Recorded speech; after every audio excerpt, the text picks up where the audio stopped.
Hai temanku semua, kali ini aku mau cerita tentang sebuah gerbang yang bisa membawa ke dunia lain, bahkan terbukanya gerbang ini bisa juga menyebabkan bencana jika tidak dikunci kembali. Tentu saja karya yang bagus ini disutradarai oleh Makoto Shinkai dan diproduksi oleh Comics Wave Films. Oke, kita langsung ke ceritanya. Di sebuah padang rumput yang langitnya penuh dengan bintang terlihat seorang anak perempuan yang sedang berlari mencari ibunya. Di sana juga terdapat rumah dan kapal terbengkalai, namun sang ibu tetap tidak ditemukannya. Lalu anak ini berjalan sampai di sebuah bukit dan duduk kelelahan, datanglah seorang perempuan berambut panjang. Sayang sekali cerita ini, hanyalah mimpi dari gadis remaja yang bernama Suzume. Setelah bangun Suzume bersiap ke sekolah dengan sarapan buatan bibinya bernama Tamaki yang tinggal bersamanya. Di tengah jalan menuju sekolah, Suzume bertemu dengan pemuda yang bernama Souta sedang mencari daerah terbengkalai karena mencari sebuah pintu. Suzume memberitahu tentang tempat itu di balik bukit. Setelah keduanya berpisah, Suzume semakin penasaran akan Souta dan langsung menyusulnya ke sana. Suzume menelusuri tempat itu dan menemukan sebuah pintu. Saat dibuka terlihat langit penuh bintang di atas padang rumput namun Suzume tidak dapat masuk ke dalamnya. Setelah mencoba beberapa kali, tetap saja gagal, hingga akhirnya, kakinya mengenai sebuah batu, Suzume mengangkat batu yang terasa dingin itu dan seketika berubah menjadi kucing. Karena Suzume kaget dan takut maka dia berlari menuju ke sekolah dan membiarkan pintu terbuka. Saat makan siang bersama teman-temannya, Suzume melihat di langit ada sesuatu berwarna merah seperti asap, tapi teman-teman tidak melihatnya. Dan terjadi peringatan gempa disertai gempa kecil.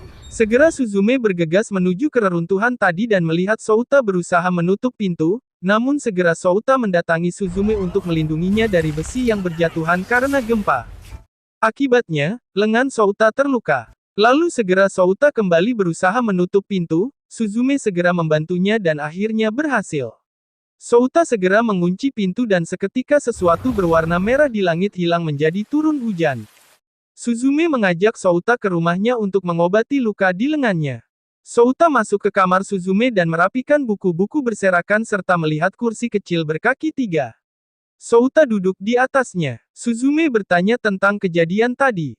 Souta menjelaskan, bahwa yang berwarna merah itu adalah cacing yaitu kekuatan raksasa penghuni bawah kepulauan Jepang, tak bersuara dan tak beralasan, namun akan mengguncang daratan jika terganggu. Cacing harus dikunci dengan batu kunci, jika tidak maka akan muncul kembali. Tugas Souta adalah penutup pintu yang menyebabkan gempa. Di jendela, datanglah seekor kucing yang sangat kurus. Suzume segera memberikan makanan padanya. Suzume bertanya pada kucing maukah bersamanya. Kucing menjawab mau, karena Suzume baik hati. Lalu melihat Souta, dan berkata kau menghalangi, seketika Souta menghilang.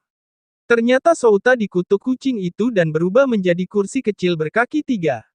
Souta bingung dan segera mengejar kucing. Suzume juga kebingungan, mengambil kunci milik Souta dan ikut mengejar mereka. Sampailah mereka di sebuah kapal feri yang berangkat ke Ehime. Dan si kucing melarikan diri ke kapal kecil di sebelahnya, yang juga berangkat ke Ehime. Di perjalanan, Souta berkata bahwa harus mengembalikan batu kunci yaitu si kucing dan menghalangi cacing sehingga Souta dapat kembali menjadi manusia. Keesokannya, mereka tiba di dermaga dan Souta menyuruh Suzume segera pulang. Ketika Suzume melihat ke ponselnya, dia melihat foto-foto kucing yang dikenal sebagai Daijin di media sosial. Akhirnya Suzume ikut Souta mencari Daijin agar Souta tidak ditangkap manusia karena foto dirinya sebagai kursi yang berjalan juga tersebar di media sosial. Di saat mereka berjalan, Suzume melihat foto Daijin berada di kebun jeruk. Lalu melintaslah sepeda motor membawa 2 kotak jeruk. Saat melintasi gundukan kecil, tali pengikat kotak jeruk terlepas menyebabkan jeruk jatuh menggelinding. Souta segera berlari mengambil kain jala di pinggir jalan, menariknya dan menyuruh Suzume memegang ujung yang lain sehingga dapat menghentikan jeruk. Lalu mereka berkenalan, ternyata si pembawa jeruk bernama Chika seorang siswi SMA. Di saat mereka berdua duduk ngobrol sambil makan jeruk, Suzume melihat ada cacing di kejauhan. Segeralah Suzume dan Souta pergi berlari, lalu Chika menyusul mereka menawarkan tumpangan ke daerah terbengkalai. Pintu itu terletak di pintu masuk gedung sekolah SMA Kasuga. Souta yang datang terlebih dahulu tidak berhasil menutup pintu, malah kunci jatuh terbawa angin. Suzume segera datang dan membantu menutupnya. Souta meminta Suzume untuk mengunci pintu dengan membayangkan kejadian di tempat itu sebelumnya. Lalu pintu berhasil dikunci dan turunlah hujan. Daijin datang dan berkata akan membuka pintu yang lain lalu pergi. Malam itu, Suzume menginap di rumah Chika dan memberi kabar pada Tamaki tentang keberadaannya. Keesokannya, setelah sarapan Suzume melihat di berita bahwa Daijin berjalan-jalan di tiang jembatan. Suzume segera berpamitan pada Chika dengan memakai baju dan tas pemberian Chika untuk membawa Souta. Di tengah jalan saat mencari tumpangan ke Kobe, turunlah hujan sehingga Suzume berteduh di halte bus. Lalu ada satu mobil yang berhenti di depan halte menawarkan tumpangan. Ibu itu bernama Rumi dan anak kembarnya kembali ke Kobe setelah mengunjungi nenek. Di tengah perjalanan mereka istirahat di rumah makan cepat saji dan Rumi bercerita bahwa ada taman bermain terbengkalai di atas bukit bisa terlihat. Rumi mengenang masa kecil sering diajak orang tua ke sana namun kini semakin memburuk bahkan mereka tidak punya uang untuk merubuhkannya. Lalu, Rumi menerima pesan di ponselnya bahwa tempat penitipan anak telah tutup, maka Rumi meminta tolong Suzume menjaga anak kembarnya. Anak kembar itu sangat aktif hingga membuat Suzume kelelahan dan Souta segera membantunya dengan berjalan di depan mereka, serta menggendong bergantian anak kembar itu. Suzume mengaku kursi itu menggunakan teknologi AI. Mereka sangat gembira. Suzume dipanggil Rumi untuk turun dan membantunya di kedai. Saat itu kedai sangat ramai pengunjung. Dan tak disangka Daijin juga berada di sana lalu setelah melihat Suzume, dia pergi keluar. Segera Suzume mengejarnya sambil memanggil Souta. Souta segera melompat dari jendela. Daijin berhenti dan memberitahu Suzume ada cacing. Segeralah Suzume dan Souta berlari menuju Taman Ria terbengkalai. Kali ini gerbang terletak di pintu kincir Ria dan Daijin berada di puncak kincir Ria itu, maka Suzume dan Souta berbagi tugas. Suzume menutup gerbang sedangkan Souta mengejar Daijin untuk dikembalikan menjadi batu kunci. Dalam pengejaran Daijin, Souta segera melompat ke arah Daijin dan jatuh di atas saklar listrik sehingga semua lampu dan wahana di sana hidup dan mulai bergerak, termasuk kincir Ria. Suzume kebingungan atas hal itu. Namun ketika masih berusaha menutup gerbang, Suzume melihat ada sosok ibu di dalam ruang kincir dan Suzume terpengaruh masuk ke dalamnya. Saat itu Souta diberitahu Daijin bahwa dia ingin bermain bersama Suzume. Saat Souta melihat Suzume, Souta segera berlari berteriak menyadarkan Suzume karena Suzume akan jatuh bila dibiarkan. Souta berdoa dan membuat Suzume melihat memori Taman Ria pada masa lalu yang ramai pengunjung. Souta segera mengulurkan tangan dan mereka berdua berhasil menutup gerbang dan menguncinya. Listrik kembali padam. Souta bertanya pada Suzume apa yang telah dilihatnya. Suzume menjelaskan, lalu Souta berkata bahwa tempat yang dilihat Suzume dinamakan Ever After, tempat tinggal cacing dan tempat tinggal semua jiwa pergi untuk istirahat. Lalu Suzume kembali ke rumah Rumi, karena perut Suzume bunyi maka Rumi mengajak masak udon goreng lalu beristirahat. Keesokannya, Rumi mengantar Suzume ke kereta ekspres menuju Okayama, Tokyo. Setelah sampai, Souta memandu Suzume menuju rumahnya. Saat di rumah Souta, Suzume mengambilkan kotak yang berisi buku tentang cacing dan dua batu kunci yang menjaga di pilar barat dan pilar timur. Dan yang ingin diketahui Souta adalah di mana letak batu kunci di Tokyo, di mana 100 tahun yang lalu pintu terbuka dan membinasakan wilayah Kanto, kemungkinan Daijin akan membuka pintu itu lagi. Setelah mencari informasi, tetap saja Souta tidak menemukannya dan berencana bertanya pada kakek yang berada di rumah sakit. Tak lama kemudian datanglah teman Souta bernama Serizawa. Maksud kedatangan Serizawa adalah memberitahu ada ujian pekerjaan guru dan sudah ujian kedua tapi Souta tidak hadir. Lalu saat Serizawa hendak pergi, ada peringatan gempa di ponsel. Suzume segera melihat ke langit dan di sana ada cacing yang sangat dekat. Suzume segera membawa Souta pergi berlari mencari gerbang yang terbuka. Di tengah berlari, Daijin juga berlari di sebelah Suzume. Melihat Daijin, Souta langsung turun berlari mengejar Daijin.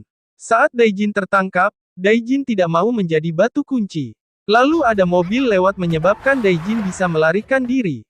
Di saat itu akhirnya, bisa melihat gerbang terletak di mulut terowongan kereta. Souta dan Suzume bingung, bagaimana cara menutup gerbang. Cacing semakin besar dan berhenti, mengakibatkan gempa, lalu seluruh badan cacing telah keluar. Souta akhirnya nekat lompat di atas badan si cacing, dan Suzume segera mengikutinya. Sempat Suzume hendak jatuh karena tubuh cacing tidak stabil, namun ditangkap kembali oleh Souta. Tubuh cacing telah berada tepat di atas kota. Dari kejauhan Daijin mengingatkan semuanya akan hancur seperti dahulu. Lalu berlari ke arah Souta berkata Souta lah yang menjadi batu kunci. Badan Souta lama-kelamaan menjadi beku dan tidak lagi bisa berbicara. Dengan penuh air mata Suzume terpaksa menancapkan Souta pada tubuh cacing. Lalu tubuh cacing menghilang menjadi pelangi di malam hari. Tubuh Suzume melayang di udara demikian juga dengan Daijin. Lalu Daijin melindungi tubuh Suzume dan jatuh ke sungai. Suzume bermimpi saat ibunya membuatkan kursi kecil. Suzume terbangun di sebuah reruntuhan, dan melihat sebuah pintu gerbang. Di dalam gerbang tampaklah Souta berdiri di atas bukit. Saat Suzume mencoba berkali-kali masuk, tapi tetap tidak berhasil. Daijin datang dan membuat Suzume marah dan meminta Daijin pergi. Lalu Suzume menutup gerbang dan menguncinya dan berjanji pada Souta bahwa dia akan kembali membebaskannya. Lalu Suzume pergi dari tempat itu menuju rumah sakit tempat kakek Souta dirawat. Suzume memberitahu kakek bahwa Souta telah menjadi batu kunci dan sekarang berada di dunia Ever After. Suzume bertanya cara dirinya masuk dalam dunia Ever After. Namun, kakek merasa tidak perlu melakukan itu karena tidak ingin menyia-nyiakan pengorbanan Souta.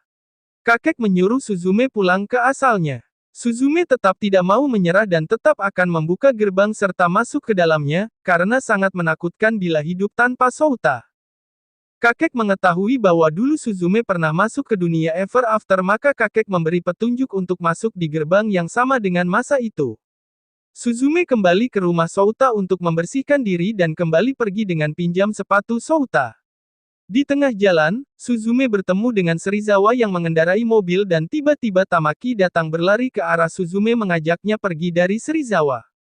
Suzume dengan cepat naik ke mobil Serizawa dan diikuti oleh Tamaki yang mengajaknya turun. Dan Daijin juga telah duduk di kursi belakang dan berkata sudah selesai.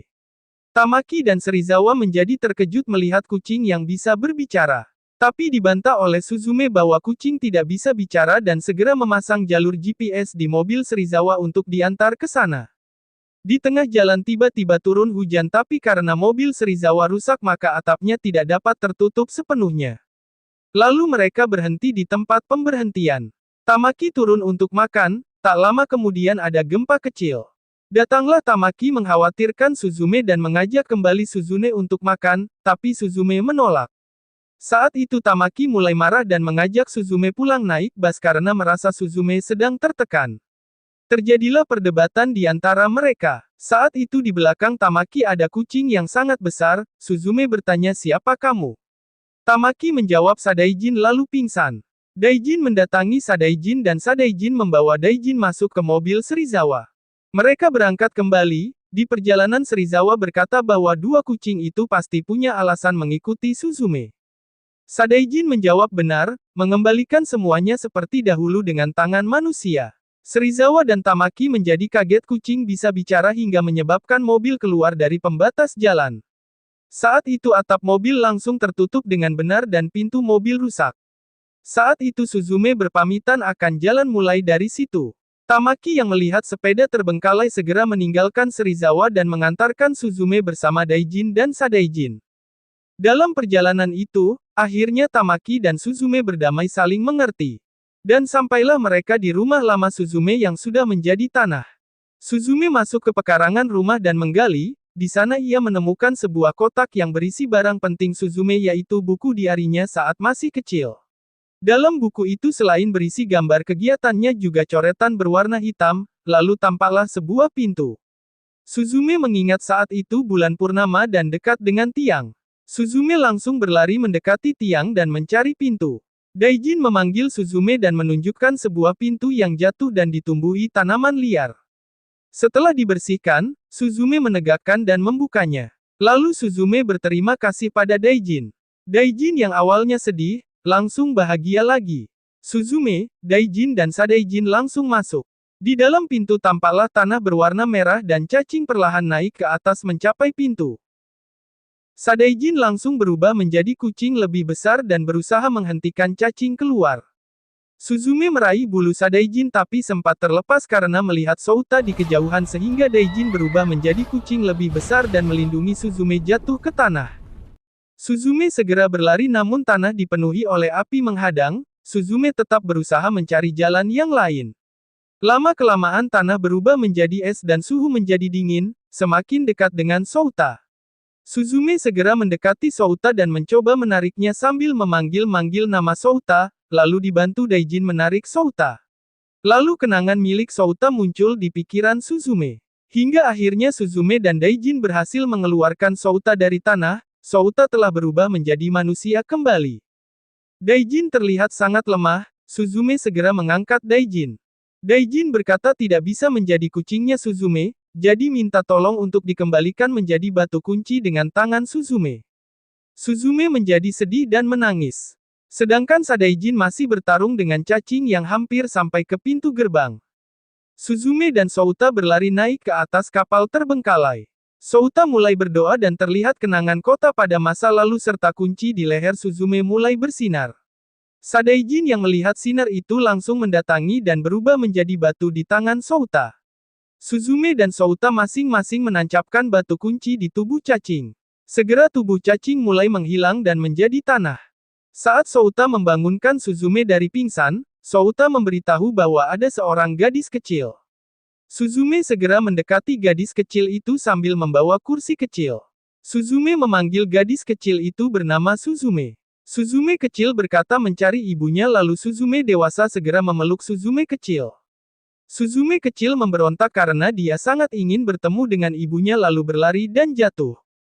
Suzume besar mengambil kursi kecil dan memberikan pada Suzume kecil sambil berpesan bahwa Suzume kecil pasti akan tumbuh besar dan di masa depan akan bertemu dengan orang-orang yang disayangi, demikian mereka juga menyayangi. Suzume kecil bertanya siapakah kamu? Suzume menjawab aku adalah masa depanmu. Lalu Suzume kecil membuka pintu dan masuk ke dalamnya, demikian juga dengan Suzume dan Souta, tak lupa Suzume mengunci pintu gerbang itu. Tamaki dan Serizawa masih menunggu di sekitar pintu. Souta berpamitan pergi untuk menutup pintu gerbang yang lain dan meninggalkan Suzume, tapi Souta berjanji akan kembali menemui Suzume. Setelah beberapa tahun Suzume memperdalam menjadi perawat, di tempat awal mereka bertemu, Souta datang menemui Suzume. Demikian cerita kali ini, makna yang bisa diambil adalah masa lalu adalah kenangan yang berharga namun segala sesuatu kenangan yang kurang baik haruslah dikunci agar tidak mempengaruhi dan menghambat hal baik di masa depan, kita harus selalu maju menghadapi apapun yang ada di depan kita. Oke, sampai jumpa lagi di cerita berikutnya.